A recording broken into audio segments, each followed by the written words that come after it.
Hi, I'm Jonas from Keywordio, and I would like to welcome you all to our webinar today, the pivot point for retail, new offline and online concepts.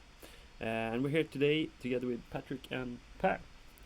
So yeah, you can introduce yourself. My name is Patrick Müller. I work as an e-commerce expert at DIBS Payment Services. We are a company that's in the Nets group, and we are currently handling payments for about 25,000 merchants in the Nordics. Yes, and my name is Per Grönstrand, and I am responsible for channel sales here in Sweden. So in channel sales, we work primarily with partners that are very tech-based, so not the traditional type of agency partner, but more where there is an AI or an automated technology in the foundation. And we have a long-standing relationship with Keywordio and working with them on all things to help provide a better value and better performance to our customers. So I'm glad to be here, and with that, we'll kick it off. Yeah. As Per and Patrick said, I am really happy to sit in the room together with you guys today, and I think we have a really interesting webinar coming up for all of you. The agenda. So we will look at some intro for some global trends within retail. Then we'll take a deep dive into how you can actually leverage digital marketing and specifically Google Ads to drive these kind of behaviors. And then Patrick have done some really interesting travels to the US and seen some new things that I think all of you will be really interesting to know more about. So that is the agenda, and with that, I would like to hand over the word to Pat. Great, thank you. So I'll just sort of lay the foundation, and then I'll let the experts go in and talk about this. So I think that when we think about retail, and specifically the changing behaviors of consumers, the rise of mobile, the many screens, it's clear that the way that customers are purchasing products is changing in a very different way. The requirements are very different. They are expecting brands to help them, and to be inspired to help them, and also get the product to their door in a very frictionless fashion. So big changes, and what we can see from research is that not all companies are adapting to these big changes. So what you're seeing here is some research in the US, where they're saying that on an annual basis around 6,000 retailers are closing, and that number is increasing on an annual basis. There's also some quite depressing research saying that more than 75,000 retailers in the US will be shut down due to e-commerce rise by 2026. So You are downing the mood here a little bit. I am, but there's a kicker here as well. The remedy is actually to embrace this change and really to adapt, right? So I urge everyone to have a look at the Harvard Business study research that was done recently on multi-channel shoppers. And if I were to summarize this in one sentence, it's that multi-brand shoppers, the more channels they use, the more valuable they are for an offline purchase. And it was quite interesting to see that multi-brand purchases in this study show that they are driving more than 9% increase offline, as well as a more than 10% increase online in purchase.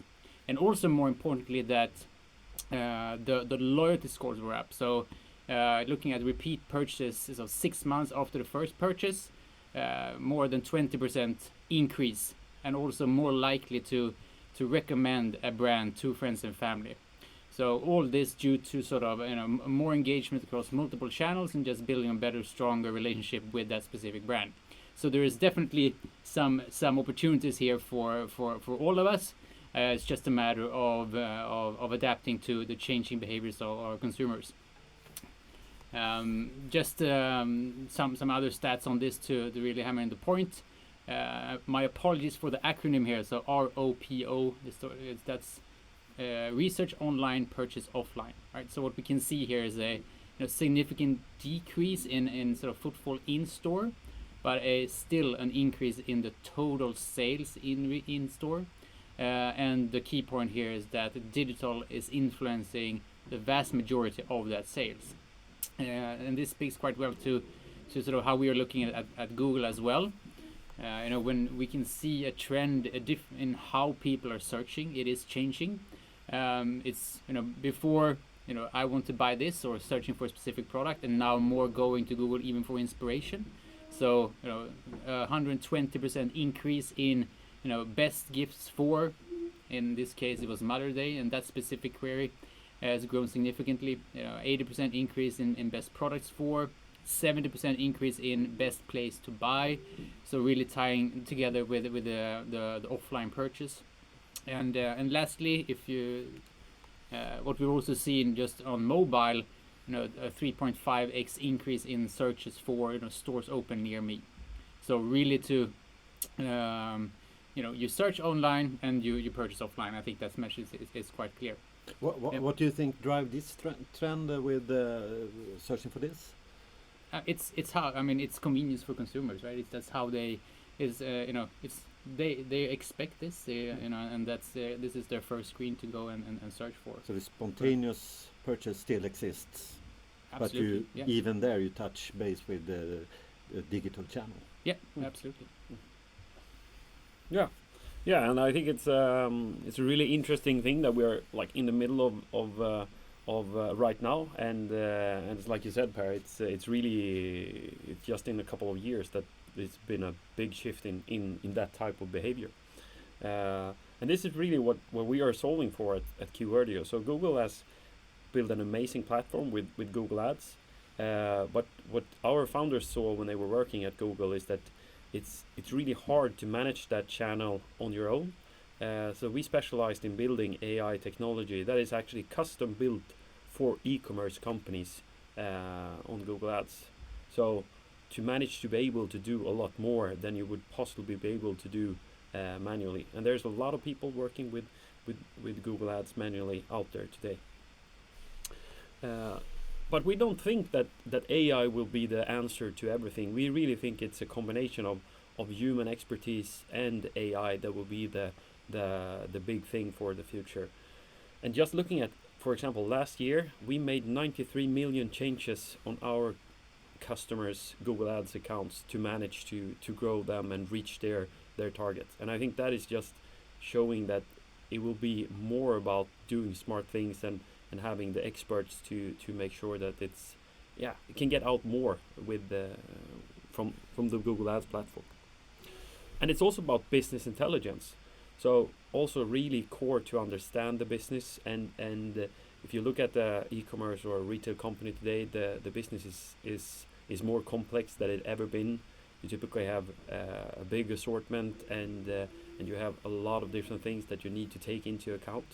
And just looking at like Let's Deal, for example, which is one of our customers, that we managed to grow their revenue from new customers with 320% year on year, based on really finding what is driving that type of new customers. I think that is just amazing to be able to reach that kind of numbers, and doing that manually would not have been possible. And the last thing that we build this on Keywordio is really to align the interest with our customers. I worked in the consultancy business for 10 years, and I don't believe in selling hours.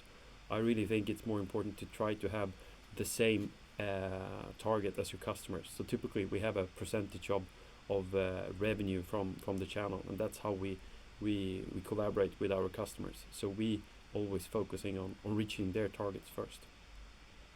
And when you also come back to what Per said, this is another interesting study that was done by eMarketeer 2017, and just looking at the majority of sales still happens offline, and there's just a really big potential in this. And of course this will grow a lot faster and change really fast, but it is a really big part. So the offline will be key for a long term in the future as well, but heavily influenced by digital marketing behaviors. And actually right now you can actually start measure this today. So you can look from like the left, from somebody clicks on ad, they actually visit your store, and you can see how that affects your business. So store visit is something that is available in Google Ads today. But of course, it's not only about the visitors.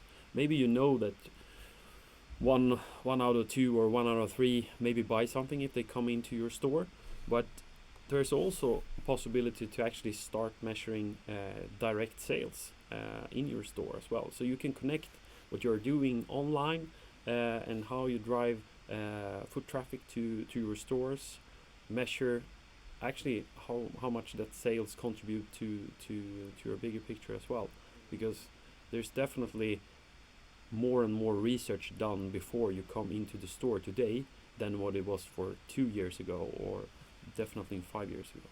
And also connect that into your bigger picture on how you run your different marketing channels. So I think that is something that it's really interesting today.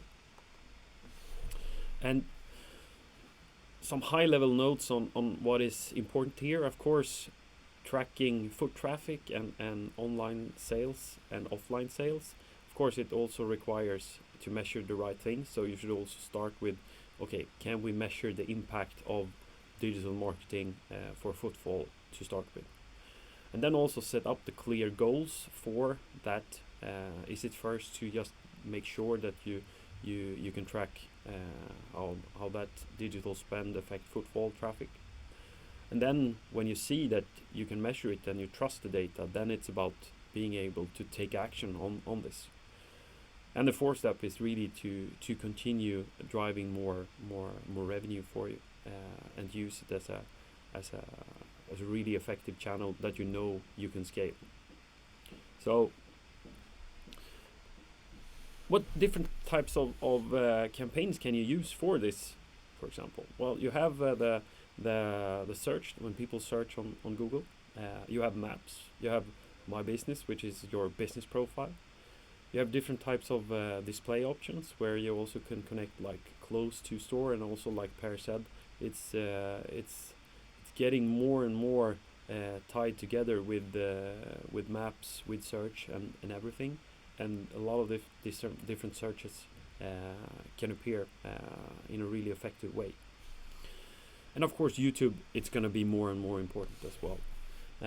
So combining them to make sure that, for example, if somebody is 150 meters from your store and search for example, black Nike shoes, of course, if you have them in the store, then it's going to be great to tell them about that, because that person is probably quite close to take a decision to buy this kind of shoes.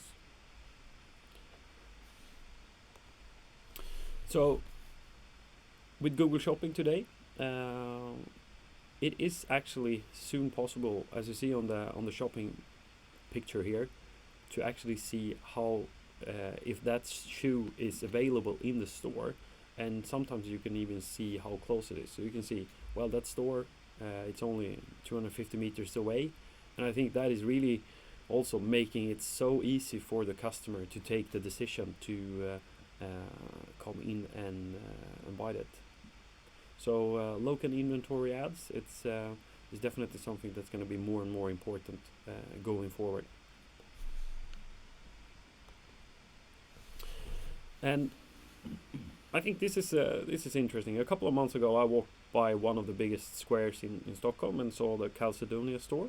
It's a really it's a high-end store, and they have a great offer. So they have socks for 10 SEK, and then also like going into their homepage, they have a great sale. So they have like 50% sales. So it's really good. And making that first impression, of course, it's really important.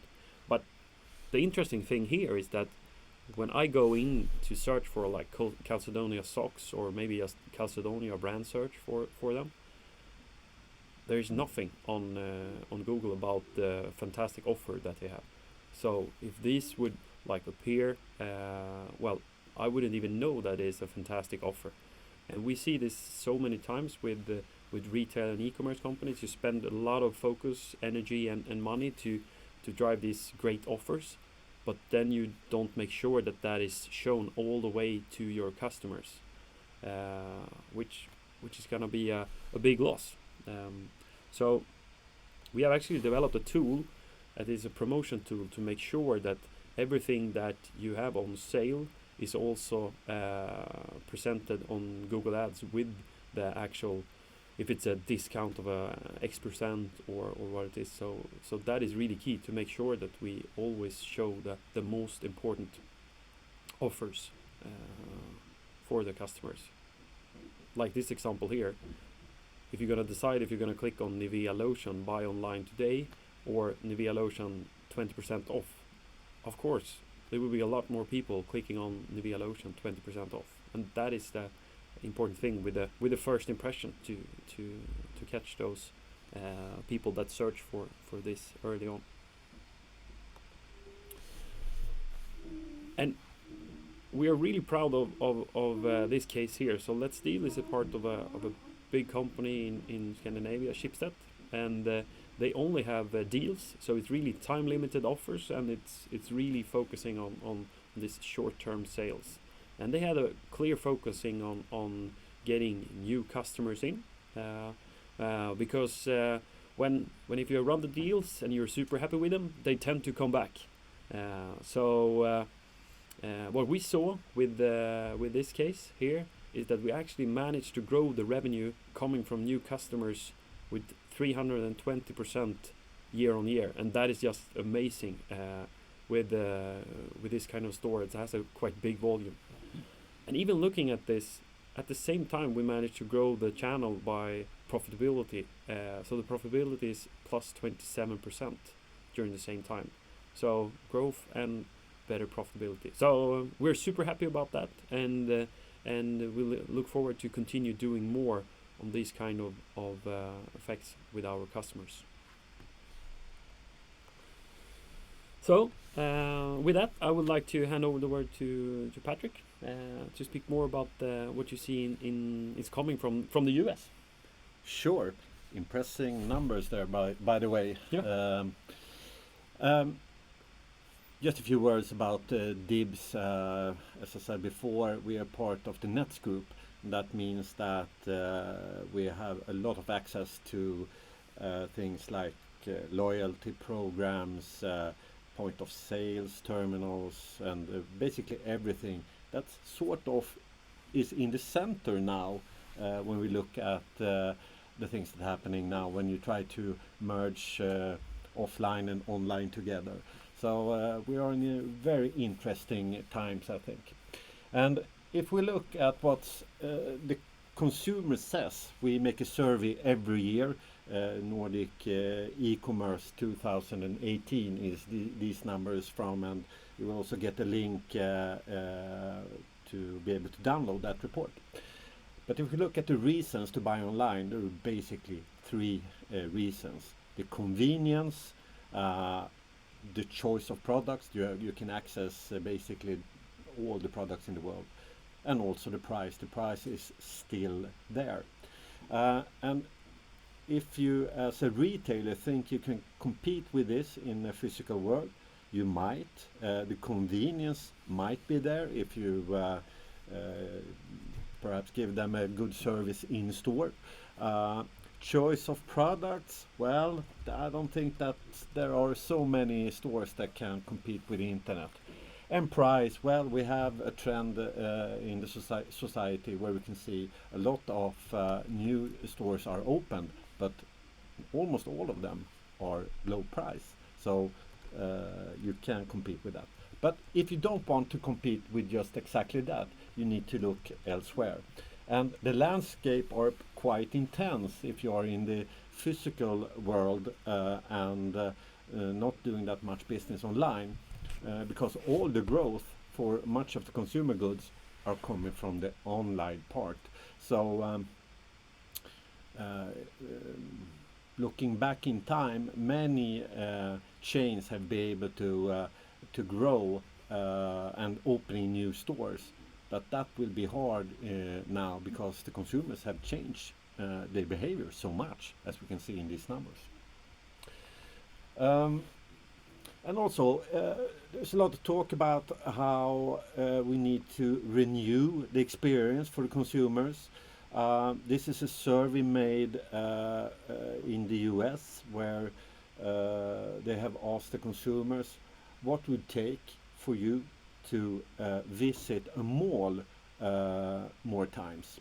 And please note the lowest number here, 28% on the right.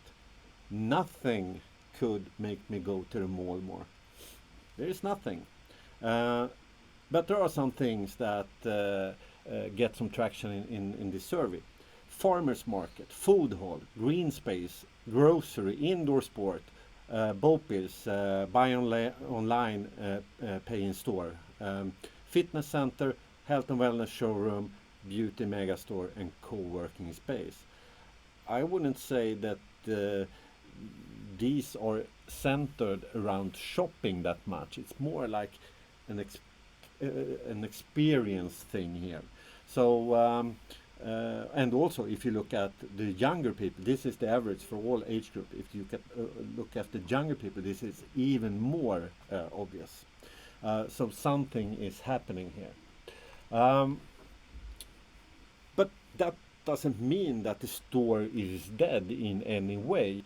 In New York, there's just recently opened a new mall called Hudson Yards, and they have given the online retailers the first floor, the most important area really, to attract people, to make them come to Hudson Yards. So there are something shiny about the store, and especially when it's reinvented by the previously internet-only retailers.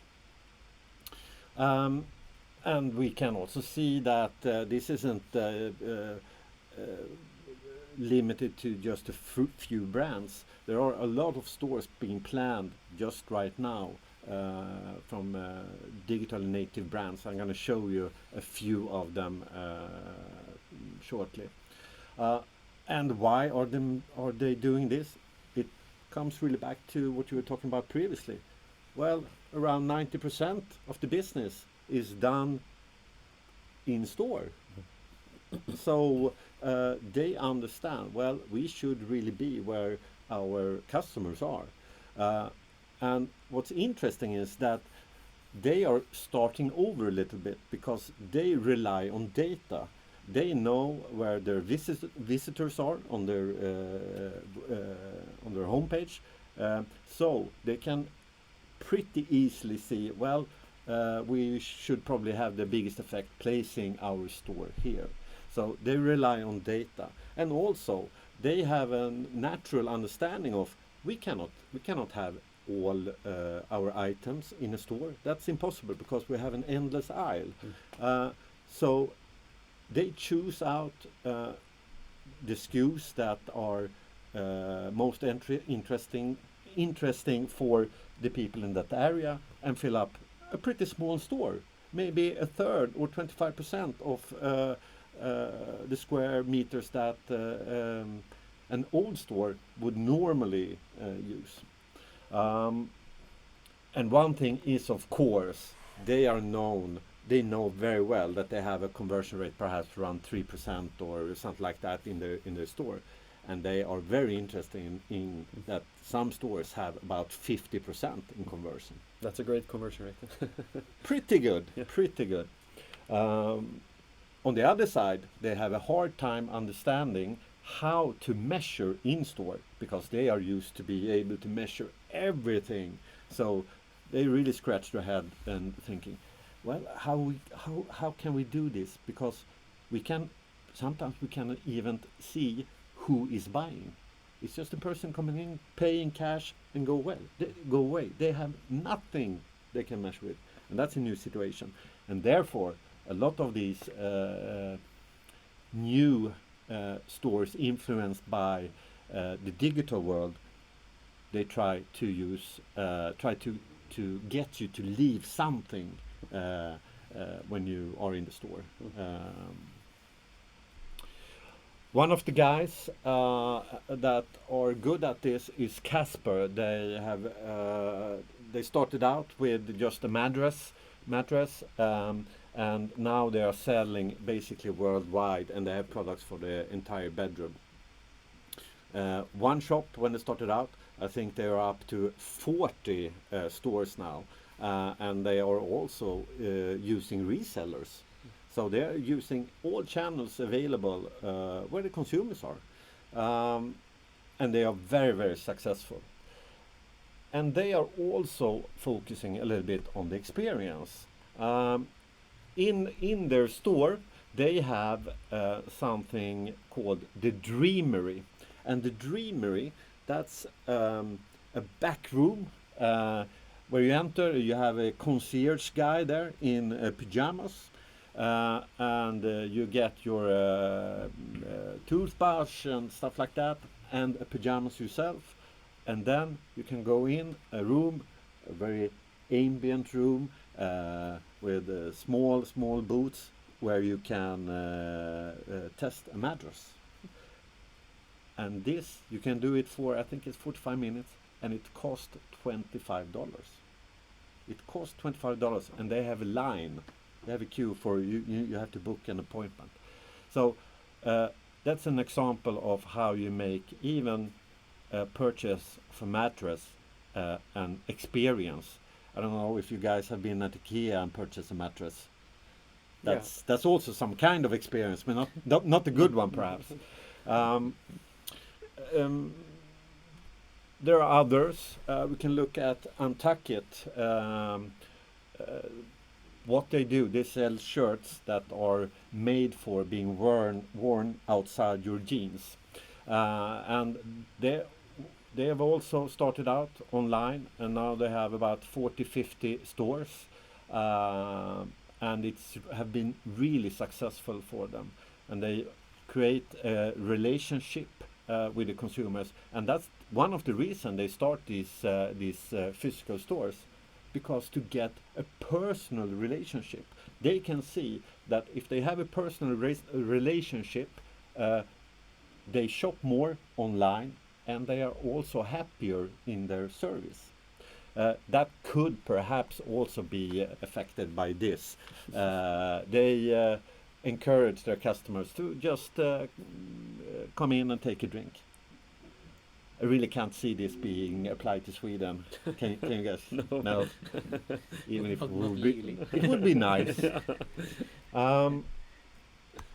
Another company, Marine Layer, they're famous for selling T-shirts that are super nice to wear, super soft. And they also put some effort into their stores having great atmosphere. But also they look at recycling. That's a core thing for them, that they encourage you to recycle your T-shirts through them, and I would like to say this is a really big trend in the US, the recycling thing. A lot of even bigger chains in Patagonia, they have made it basically their brand of being nice to nature and sticking up for people that have a hard time socially. But there are more things that they do to create an experience. On top of their store, for example, here in Chicago, they have an apartment that you can rent through Airbnb. And the apartment is decorated just like the store. The employees have written their personal tips for you to do in Chicago, and of course you get some discount if you want to hang out and shop in the store below. And I think this is a great example how you take the experience to a new level. Basically you invite your customers to come and live with you.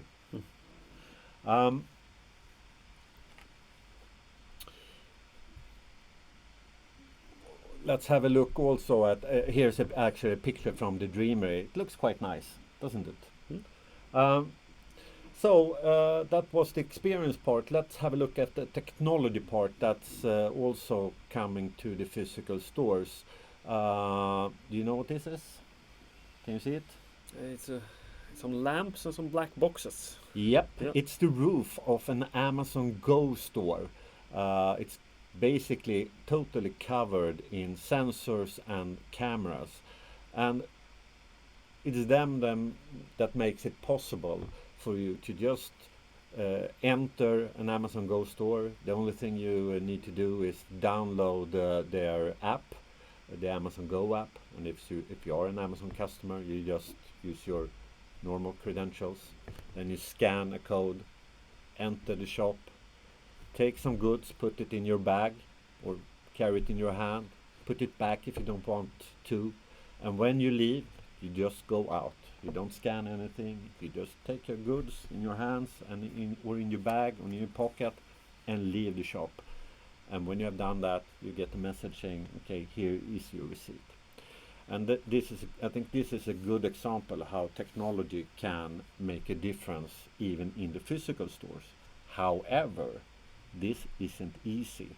I think they have about 13 stores in the US right now, and they're aiming for 3,000 within a year or two. But this is really high level technical stuff. So this is what you are competing with, and that can be really hard. I just want to end my part of this session by showing you another trend that's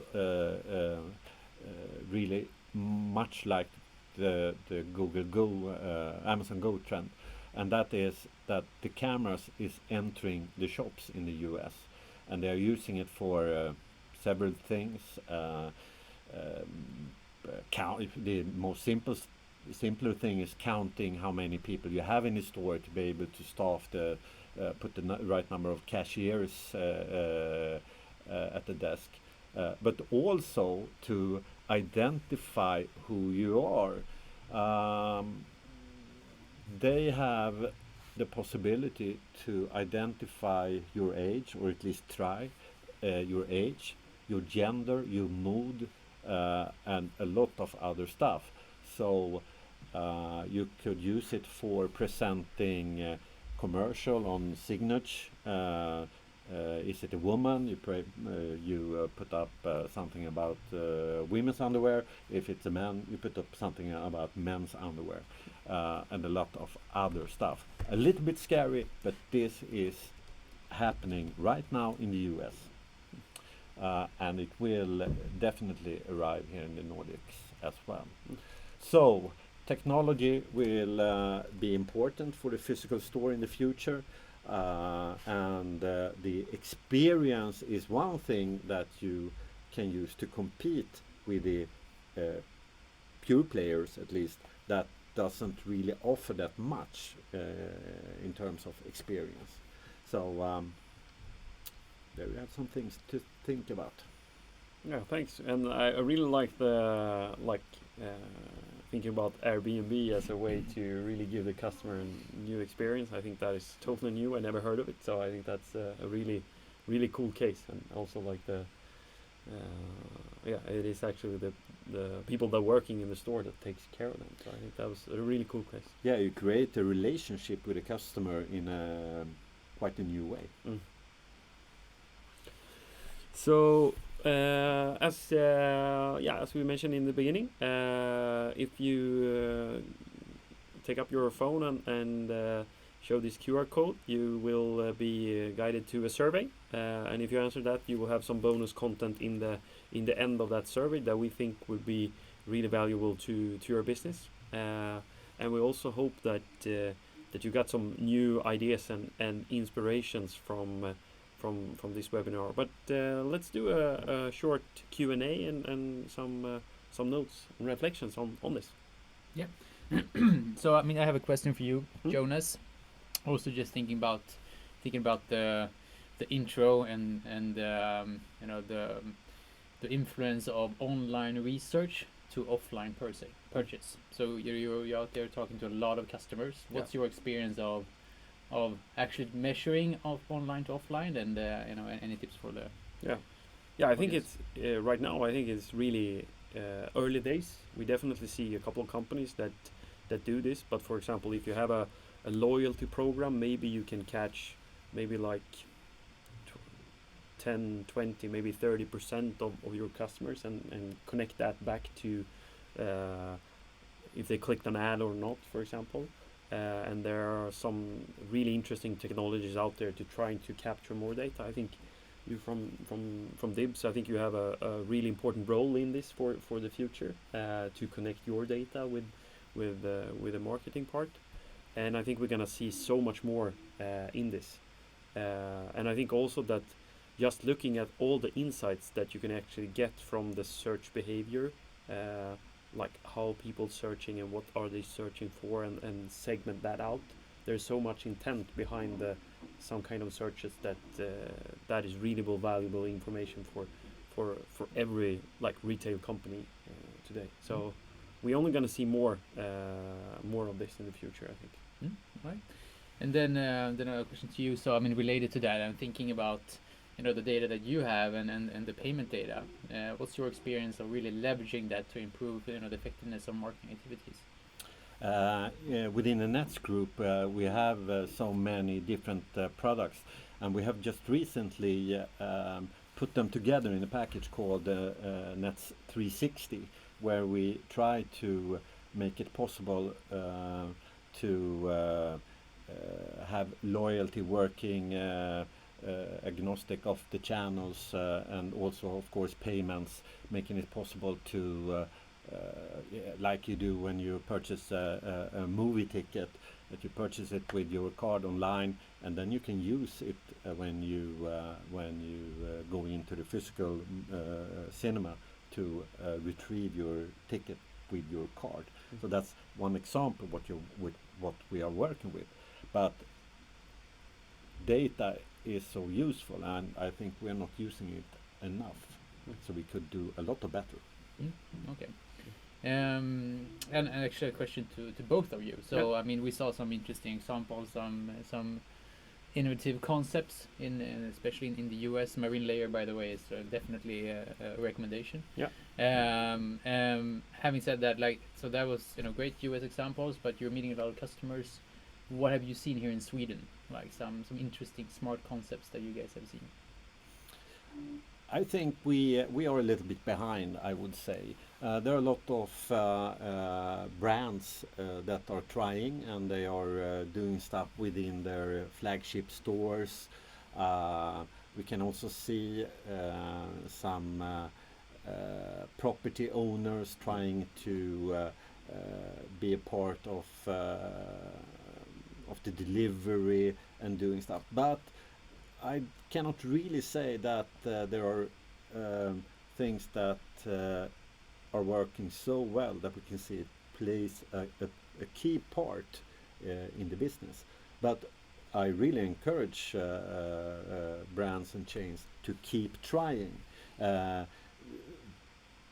The biggest change during the latest years, that is of course within food, where you have seen enormous development, but most of that development is behind the scenes, I would say. Yeah, and I really think that it's not going to be one thing that solves everything. It's really going to be a lot of really good entrepreneurs and retailers and e-commerce companies that just continue try and experiment to really design the perfect experiments for the customers, and I think that's really how we're gonna build that up, and I think there's like all of your examples, there's a lot of different things, but also like you said, it's not like all the companies in Sweden should start doing the Airbnb version, for example, on their store, but it will definitely be a couple of companies that it will suit their brand, for example. So I think it is about have a really open mindset and challenge what you're doing today and see, okay, let's try and see what we can do and really be creative.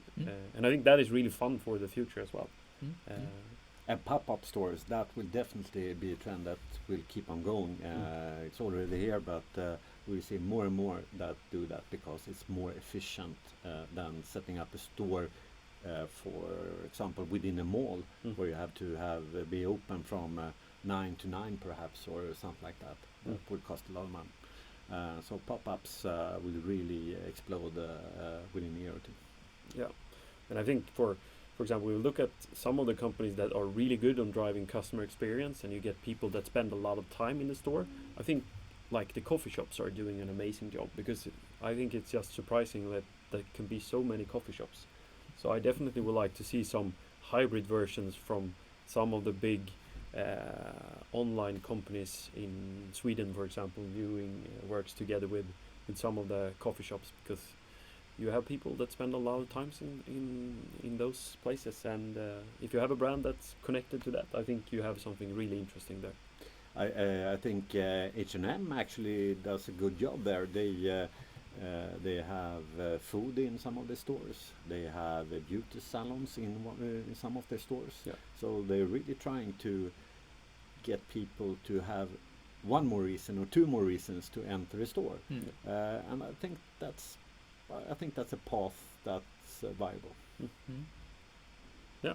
And last question, and related to that, so we've seen some examples where sort of bigger, older companies are buying small niche companies. Can you give some examples of that, and how you think that's going to affect the market? And so for example, we saw that, for example, Åhléns, which is a big retailer in Sweden, they bought Designtorget, and I was just amazed how fast they were on putting up a pop-up store within an Åhléns store. And I think to being able to be that fast and go out and experiment and try things, I think that is really impressive. And I think we're going to see more acquisitions from the big ones that want to be faster and accelerate their transformation. So because it is about getting the competence in as well. So with both the brand, but also a lot about the competence, I would say. Right. If you look at the US, there has been a lot of big players like Walmart that has purchased smaller startups or digital brands that have had a great success. Some of them have been thriving at Walmart, like Bonobos. Others has more or less being swallowed by Walmart and have almost disappeared. So I think it's really about what attitude you have towards the company you buy, and in what way you're ready to accept the different way of doing business. Great. So with that, I think we are about on time. Yeah. Any last words? No, hope you all got some new ideas and reflection, and share what you would like us to speak about the next time when we come up with our coming events and webinars. Great, and yes, thanks everyone for joining. Thanks. Thank you. This was fun.